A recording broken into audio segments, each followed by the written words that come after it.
on each and every formulation in Pure Deer, we may be able to close any sales at all. Alam niyo kung ano yung mga sekreto ng talagang mga marunong mag-close ng sale ng isang upuan? It's usually mastery of the product. No? Although I was so in love with the speech of Sir Ramon Ondo earlier, especially about his passion in building a team, teaching each and every member to develop their skills and talents and really put out all their resources in building a stronger, more collaborative team who's willing to cooperate and cost share. That should be our number one priority, no? Second to that, okay, I agree and I second the motion. Second to that would be to really work on your product knowledge skill. Is that okay? Yes. Okay. So we all know that the office is selling our OPP booklet. I remembered almost 9 years ago, kasi we joined Riway in 2015. Before there was an actual office in the Philippines. So around 2015, the first thing that Alan Kang ever told me, which is the direct upline of Eric Chok, the Team Supreme Pegasus 1, my husband, he's the direct upline of Alan Kang. Alan Kang is like the father of everyone. He is the upline of Raymond Tong and the upline of Eric. He said, mind you, that Pure Deer, it's so important.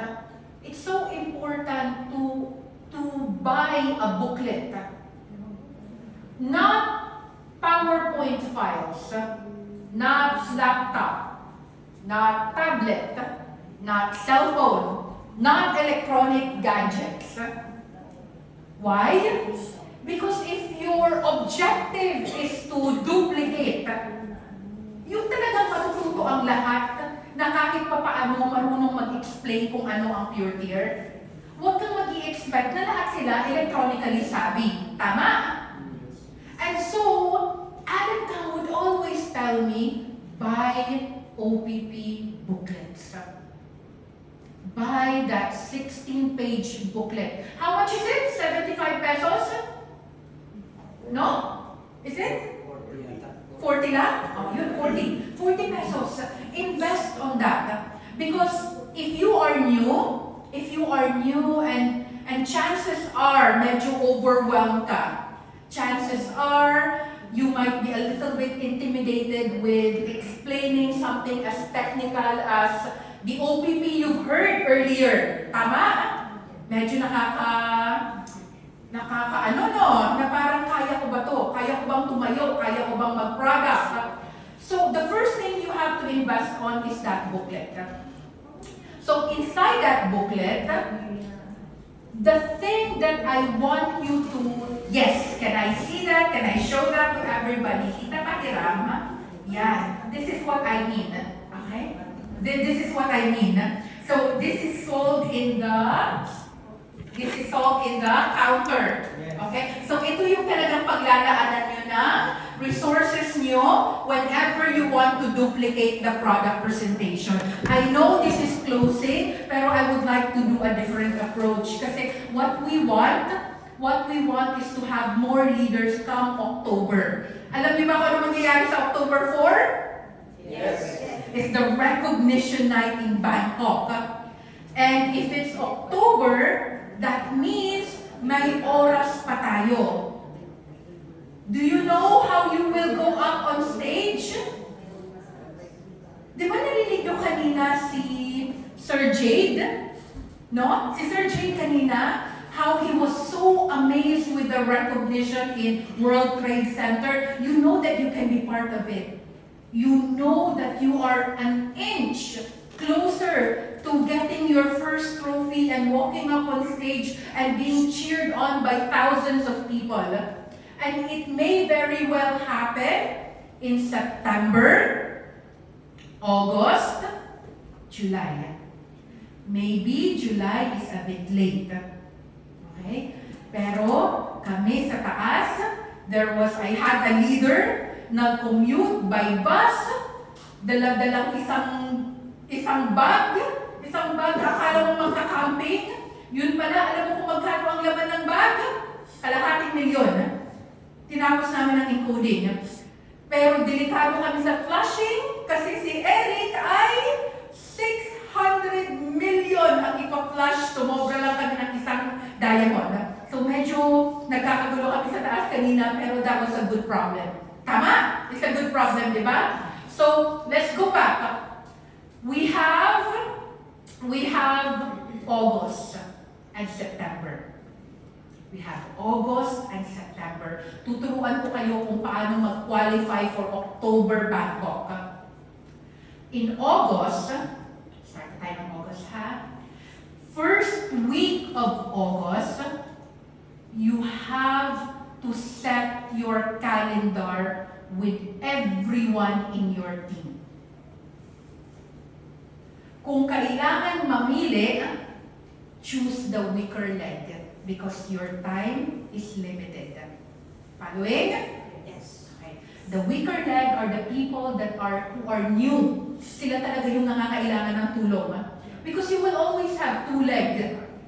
You will always have a very strong, well-functional, fully oiled engine running team, which will be your strong leg. And then you have the weak leg. Here is the problem. The strong leg will always be very, very proactive in asking for help. Ang tendency, as a leader, tutulungan mo yung nanghingi ng tulong. Tama? Yes. Pag ang focus mo ay masyado sa strong leg, you will not earn much income. Following? Yes. So on the first week of August, ang goal mo is to sit down with your weak leg. Don't worry too much about the strong leg. Whatever happened, malakas yan. Gagawa yan ng paraan. Kung wala kang oras, didiskarte yan. Ang focus mo is on the weak leg. Hindi manghihingi ng tulong ang weak leg. For the simpler reason that they are conservative. They do not know how to ask help, but they are the ones who need the help most. Tama? Yes. Okay, so identify them. Pull up the calendar. Set up OPP events with them. Not necessarily a big event kung walang budget, but you can do a small table talks or house to house. Pag konti ang oras, mas malaki ang chances mo in closing sales sa small group. Take it from me, 9 years na ako nagre-relay. you have better chances of closing a sale when it's an intimate conversation and there are follow-ups thereafter. So maybe on the third day makaka-close ka ng sale. No? So, how do you do that? Then you have to master the OPP. You have to master the OPP. Ano ang sekreto ko? How can I close a sale in one sitting? Usually, before a meeting ever start, I already ask a lot of questions. Di ba we have the ABC rule? Tama? Di ba we have an ABC rule? So, halimbawa na, okay? Halimbawa, ako yung pinaka-apply. Okay. Tapos, yung gustong maka-close ng sale ay si Sir Mon.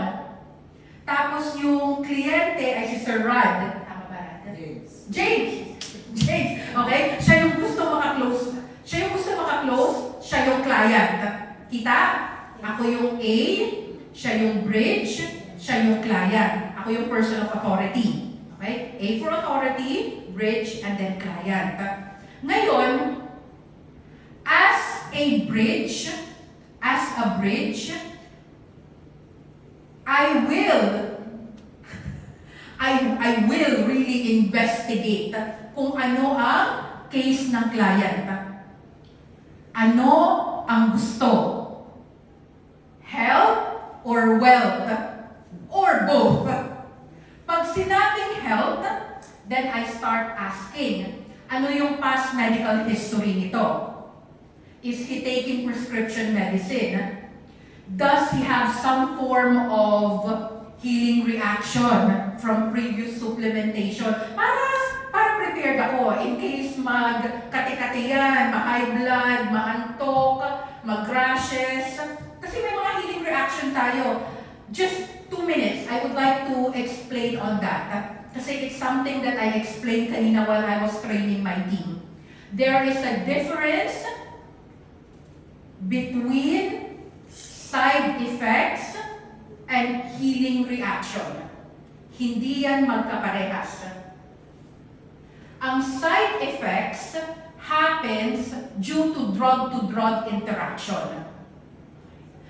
There are adverse reaction when two drugs that are not good or they're contradictory sa each other, then there will be side effects. Pag ma-overdose, there will be side effects. For allergic reaction, there will be side effects.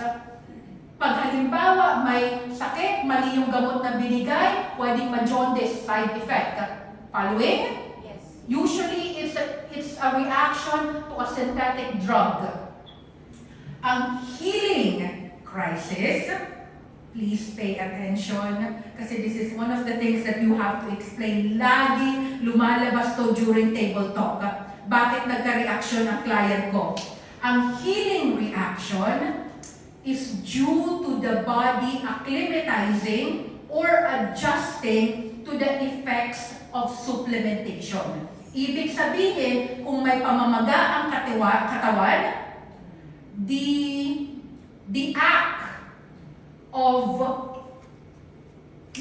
when your immune system is heightened, maraming white blood cell, di ba? Pag inaatake yan ng white blood cell, mamamaga yan. Ang pamamaga na yan will cause some form of reaction. Tama? That's a healing reaction. Sometimes your body may have metabolic disorder or problema sa liver dahil hindi niya metabolize yung drug. So, pag na-cleanse yan, pag na-detox yan ng supplement, that's also a healing reaction. Pag mabaho ang pupo, iba ang kulay, magkakaroon ng parang digestive problems, that's a healing reaction. Okay? So, a healing reaction is a good thing. It's something that your body has to go through for it to get better. So, huwag kayong matakot mag-explain sa pasyente nyo kung nagkaroon ng healing reaction while taking Pure Tear. When does it usually happen? On the first and second month. Clear? Yes. Okay. So, tip lang yan, ha? Tip lang yun, ha? So, usually, ito yung mga tinatanong ko sa bridge. The bridge will have to answer to every question that may come up during the table talk. The percentage of success in closing the sale will depend on the knowledge and assignment and research that the bridge made. Always remember that. Ano ang trabaho ng authority? Ang trabaho ng authority is to sell the company and sell the product itself. So halimbawa, sinabi natin, chronic kidney disorder, CKD, kidney failure. Okay? Diyan takot ng mga doktor painumin ang pasyente ng supplement because the kidney might not be able to filter. Tama? Tama? So yung mga doctor against yan sa mega dose. Sa mega dose on a CKD patient. How would you approach that? How would you approach that kind of client? Number one na kailangan mong tanungin is the patient under medication, especially diuretics? No? So if the patient is under under medication, it's important to emphasize na hindi niya ihihinto ang prescription niya. It must be consumed together with pure tear. So that's the number one thing that you should mention. Okay? Huwag ihihinto ang prescription. Number two, I would advise to start with lower dose bago progressively tumaas para hindi mabigla ang system at magkaroon ng immunological reaction. So, 1 in the morning and 1 in the evening is good enough for me for kidney patient. Number 3, you have to ask the patient, does he have any other comorbidity or halo-halong sakit that may complicate? Alam mo kung bakit? Kasi most kidney patient, ang underlying cause niyan ay hypertension, diabetes, and high cholesterol and uric. Yeah? So, importante na alam mo kung may comorbidity. Kasi, pag take ng pure tear, I guarantee you, may healing reaction yan. Following? Yes. Okay. So, number 4 na? Yes. Okay, number 4. Dapat, alam mo kung ano sa formulation ng pure tear ang kailangan mong i-emphasize on. Okay? Kailangan alam mo. For example, namamagang kidney. Most cause ng pamamagang kidney is due to diet, due to hereditary, due to a sedentary lifestyle, namamaga sila. Pag namamaga, nagkakaroon ng multiple organ failure, tapos doon na talaga tuloy-tuloy nagkakasakit. So kung gusto mo gamutin yung tao, you have to focus on the pamamaga, inflammation. Sa chronic kidney disorder, pamamaga ang problema mo. If you know your product well, ano ang pinakauna niyong i-emphasize na formula? Nucleoclavin. Because nucleoclavin is an analog of steroid. Palakpakan niyo naman sarili niyo. So now you have an idea on how to responsibly close a sale, no? And it's going to be a very, very strong bonding between the authority and the bridge. The chances of the sale closing will depend on the amount of research that was done prior to meeting the client. And most importantly, pang-limang point, never promise an absolute cure.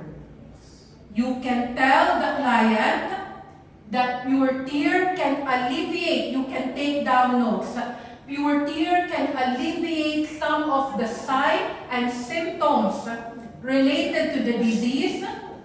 It may even help with inflammation. It may even help with certain repair to some extent. Hanggang kailan, hindi natin alam. We will have to monitor your before and after para somehow ma-quantify natin ang recovery, form of recovery. How credible will you be when it's your time to talk on stage and tell your compelling story will depend on the amount of evidence that you show. No? So be a responsible distributor. Always quantify your data para mas may integridad tayo. So I know medyo naging focus ako sa product ngayon. It's just that I'm really excited in doing closing. It is possible to close a sale immediately after an event, pero the chances of you closing will depend kung na pre-meeting mo yung kliyente bago mag-attend ng OPP. Kasi when you did a pre-meeting, ready na yan, pagdating ng OPP, usually may nakalaan na budget, pera, credit card, checking dala yan, and after the event, closing na lang talaga. What are your chances of closing in relation to timing? 48 hours. your chances of closing sale within 48 hours is very, very high. So you really have to follow up immediately after the OPP. Okay? So yun lang yun. Thank you so much for listening to me. I hope you've learned a lot of tips. I know it's rather a different type of closing tonight. Pero we have a goal to bring Philippines to Bangkok on October 4. Kaya you have August. Work on August. Pag hindi kinaya ng August, you still have September. Thank you so much and good night. Ingat! Ingat pa po eh.